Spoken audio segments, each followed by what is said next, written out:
ఏ మరియు బిలు 4:5 నిష్పత్తిలో పెట్టుబడులు పెట్టి వ్యాపారాన్ని ప్రారంభించిరి.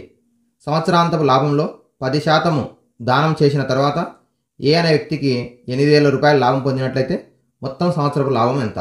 ఇక్కడ చూడండి, ఒకసారి గమనించండి. ఏ మరియు బిలు ఏ పెట్టుబడుల నిష్పత్తిలో పెట్టారు? 4:5 నిష్పత్తిలో పెట్టుబడి పెట్టడం జరిగింది. ఇందులో వాళ్ళకి వచ్చినటువంటి మొత్తం లాభంలో ఎంత శాతం దానం చేశారు? 10% దానం చేశారు.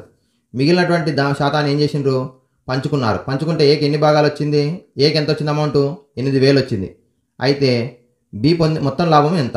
సో ఇప్పుడు దత్తాంశంలో ఇచ్చినటువంటిది ఏ కామా బి పెట్టుబడుల నిష్పత్తి ఎంత ఇచ్చిండు? 4:5 ఇచ్చిండు. నెక్స్ట్ ఏమి ఇచ్చిండు? దానం ఎంత ఇచ్చిండు? 10% ఇచ్చిండు. 10% దానం చేసినట్టయితే మిగిలినటువంటి భాగం ఎంత? 90%.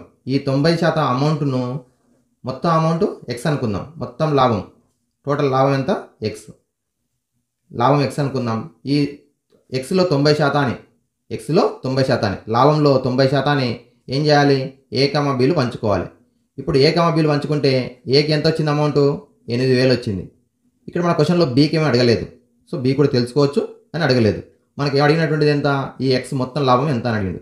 సో ఏకి ఎన్ని భాగాలు రావాలి? 4 భాగాలు. సో 4/, మొత్తం భాగాలు ఎంత? 9. 4/9. దేనిలో?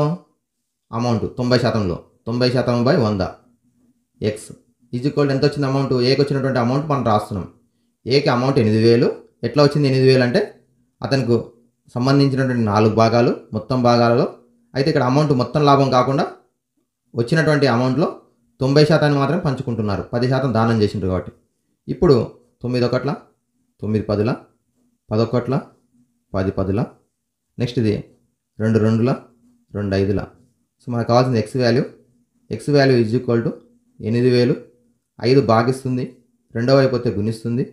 అలా ఇక్కడ 2 ఉంది లాభంలో, రెండో వైపు వస్తే భాగిస్తుంది. సో 2తో భాగిస్తే 2 4,000. 4,000 × 5 20,000. 4,000 × 5 20,000. So 20,000 option A is the correct option.